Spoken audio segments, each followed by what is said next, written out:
Well, Robert Emerson has been surrounded by abduction experiences for most of his life, whether as an experiencer himself, his family, friends, or as a hypnosis expert working with people who have had abduction experiences and paranormal experiences. He has more insight into this phenomenon than most. In fact, he grew up in a small town called Middleton in Massachusetts, a hotbed for abduction experiences, and he joins us now. Hello, Robert. How you doing? I'm pretty good. All right.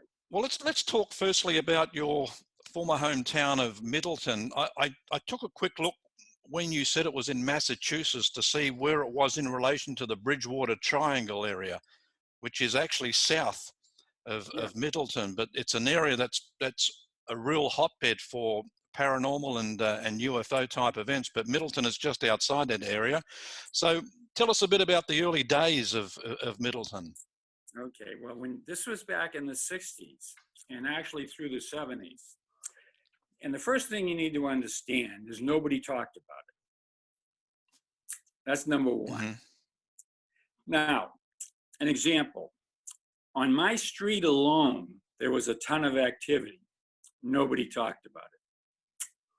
My mother was coming home with groceries on River Street in South Middleton, where I lived. And she saw this vessel on the ground in a cow pasture. There's more cows there than people. In a cow pasture. She thought it was something for watering the cows. What does she know, right? She doesn't know about UFOs. What does she know? So she drives past it, then she stops and backs up. And she sees these little beings, half a dozen beings on the ground around it. She still doesn't know what it is. And this is what you need to understand. People don't get it.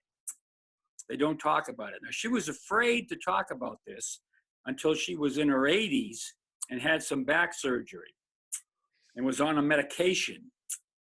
And she was able to bring this up. Mm-hmm. I never heard from her my whole life about this. So what I do know from all my experiences, if she was that close to a vessel on the ground, she was abducted. That Right. I do know. Right. There was, as I understand, a high rate of abductions just in Middleton alone. Why do you think it was why do you think it was targeted? Well, I will tell you, it's not targeted. It's of a spiritual nature. And let me just give you a quick synopsis on that one, all right? Your spirit entered your physical body here on earth at birth. True? You think so? Mm-hmm. Right? Yep. That's an average belief. Your physical body is of earth, your spirit is not. Nobody's from here. You are physically from here. Your genetics are from here in your physical body right now. But your spirit's not from here. Okay? So when you say a hotbed, abductions are not by accident. They don't fly from zillions of light years away to see somebody walking down a dirt road and abduct them. They're planned events. Now, I can tell you this from a spiritual perspective. Before you entered your physical body that you exist in right now, you made a deal with those in spirit who would remain in spirit while you were here in your physical body. And they would guide you through your life. But you have to contact them. Seek them and you will find them. Seek and you will find. Knock and the door is open. But you have to find them. And that's through meditation. Okay. Truth lies within you. So you have spiritual guides around you that are there to guide you and to help you through your earthly sojourn, which is not an easy thing because our emotions and our ego cause all kinds of problems for us. Meditation is a way of laying aside emotions and ego. Well, you made a deal with extraterrestrials too. That's what an abduction is. They're all of a spiritual nature. They don't happen by accident. Right. I was reading with interest one of your comments in one of the Facebook groups, and it really fascinated me, and that's why I wanted to talk to you. So your conclusion for all this, how do you come up with what you're saying now? I mean, is it something that's been related to you? It's from inner guidance, from dreams, from I had a mentor in the 70s. Now, do you know who Edgar Casey was? Yeah, yeah. He was an Edgar Casey guy, globally known. I met him in Mexico. And I knew him until he died. And this man could do the same thing Casey could do. And believe me, that's like seeing a UFO all by itself when you see what these guys could do. But what he did was he laid a foundation for me to gain a greater understanding of life. And there's no way I could have gotten that anywhere else. Right. You mentioned you had an abduction experience yourself back in 1967? Yeah, I had, well, I'm sure I was abducted in Middleton because all my friends were too. Let me just go on to that a little second. How long is this, by the way? We've got plenty of time. Okay, because there's a lot of stuff. See, back then, like one friend of mine, we were young teenagers. We were 13 years old. Was telling me he was taken off the planet, and it scared the hell out of him. At the time, I just thought maybe he had a nightmare or something. But see, now I know better. I had another friend of mine that was working nights on, these are all River Street experiences, by the way, that was working on River Street at a wholesale greenhouse. And he worked there late one night on a Saturday night. So me and my friends stopped by to see him. And he said to me, like, thank God you're here. I could have swore I saw a UFO land in the swamp out there. And of course, see, at the time we're going, yeah, right. But see, looking back on it now, looking back on what happened there, can you imagine if there was someone you knew really well, and let's say they're 15 years old, and they said to you, I could swear I saw a UFO land in that swamp.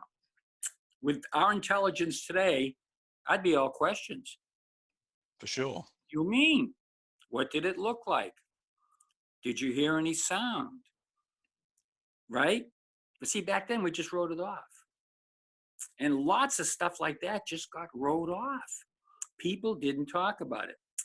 Now, what I did in Middleton, and we'll get to my abduction. What I did in Middleton was there's a site called Remember in Middleton. And it's for all the people that grew up there.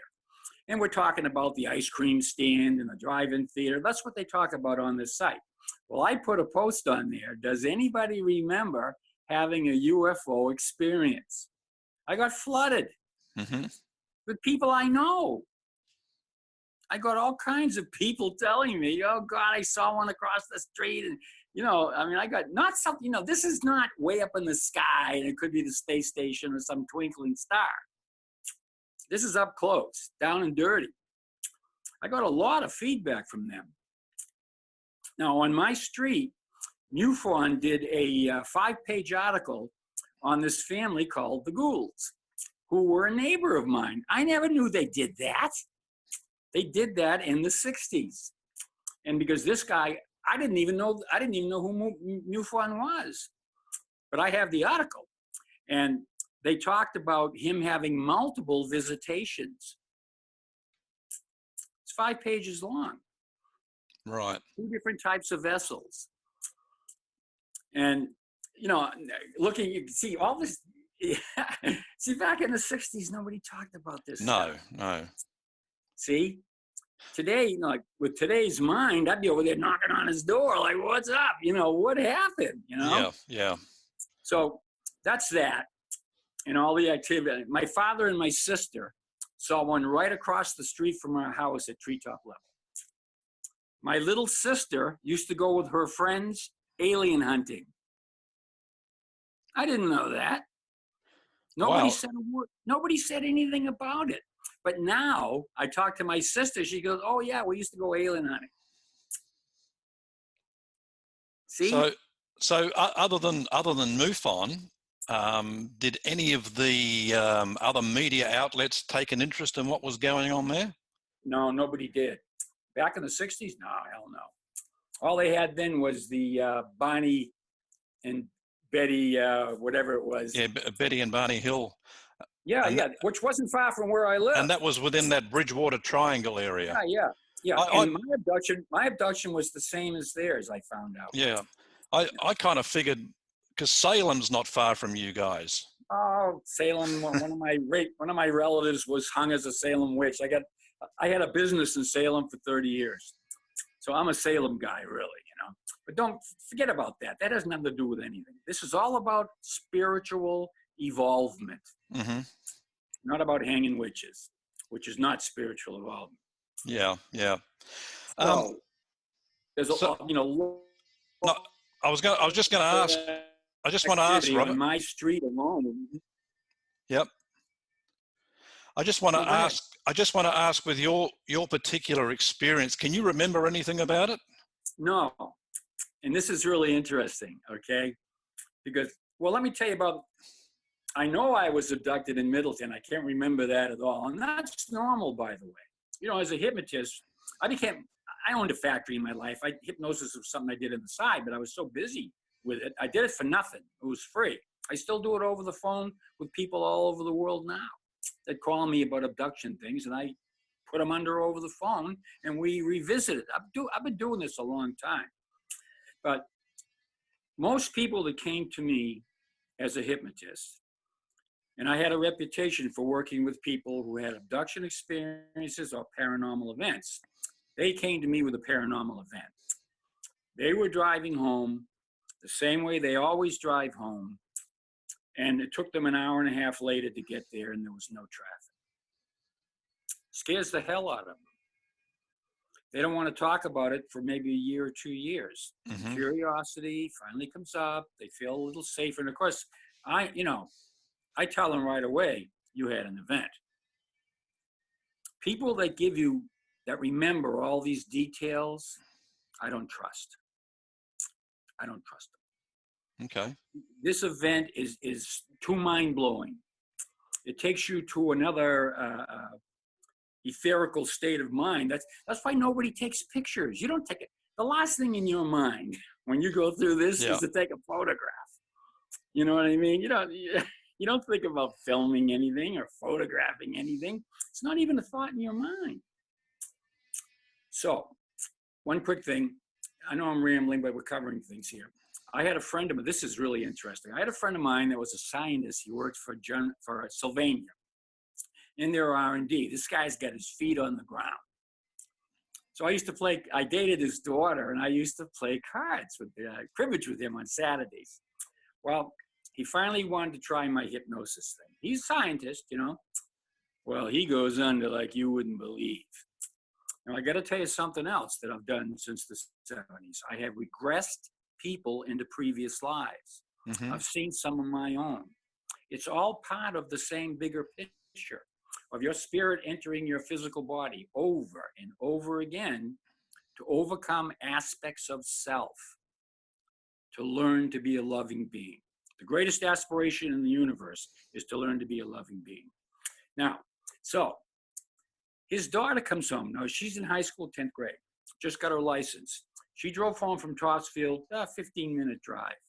She gets home, it's dark out. And he was mad because he didn't want her driving at night because she just got her license.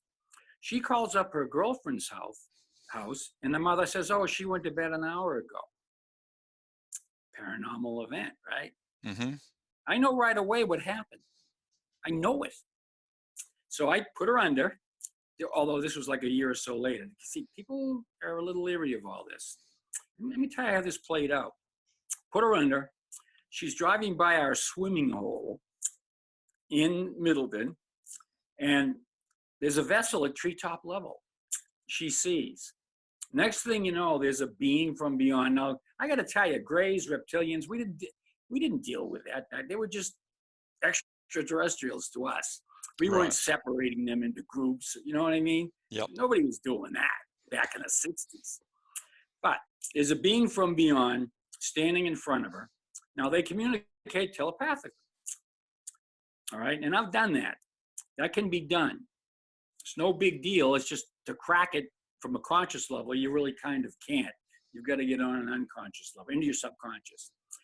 And this being from beyond's telling her it's not time, which I thought was interesting, because why would they go through all that? But that's what he was telling her. She's in the 10th grade now. This is the effect it had on her. Before the event, she was very extroverted. After the event, she became introverted. Mm-hmm. Because if you can't believe your own eyes, what can you believe? Right. Right. See?